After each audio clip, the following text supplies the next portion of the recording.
Assalamualaikum warahmatullahi wabarakatuh. Perkenalkan, saya Muhammad Khairul Huda, NIM 1264062121114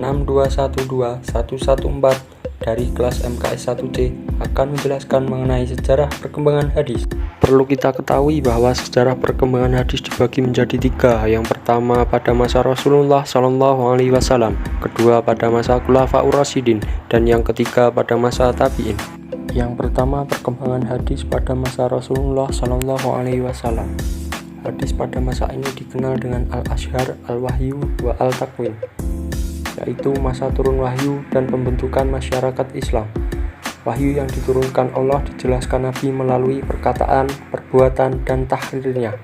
Ada beberapa cara Rasulullah SAW menyampaikan hadis kepada para sahabat, yaitu yang pertama melalui majelis ilmu, yaitu tempat pengajian yang diadakan oleh Nabi Muhammad SAW untuk membina para jamaah.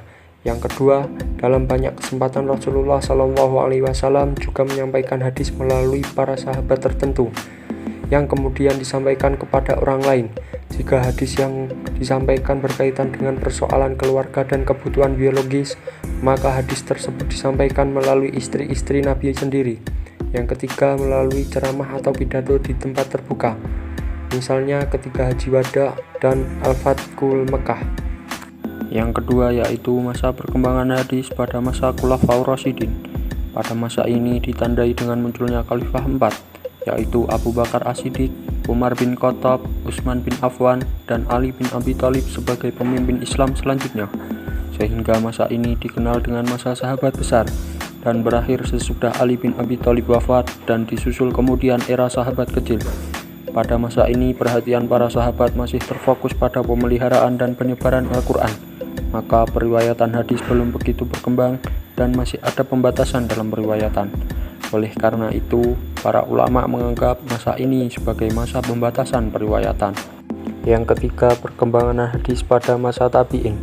Selain para sahabat yang sudah banyak mengoleksi hadis Nabi, ada juga para tabi'in yang notabene adalah murid sahabat juga banyak mengoleksi hadis-hadis Nabi.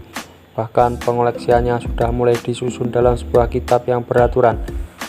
Masa ini dikenal sebagai masa menyebarnya periwayatan hadis. Ini merupakan sebuah kemudahan bagi para tabi'in untuk mempelajari hadis. Metode yang dilakukan para tabi'in dalam mengoleksi dan mencatat hadis yaitu melalui pertemuan-pertemuan dengan para sahabat.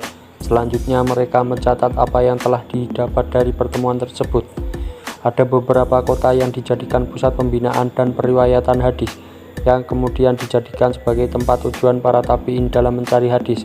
Kota-kota tersebut adalah Madinah Al-Munawwarah, Mekah Al-Mukarramah, Kufah, Basrah, Syam, Mesir, Maghribi dan Andalusia, serta Yaman dan Khurasan.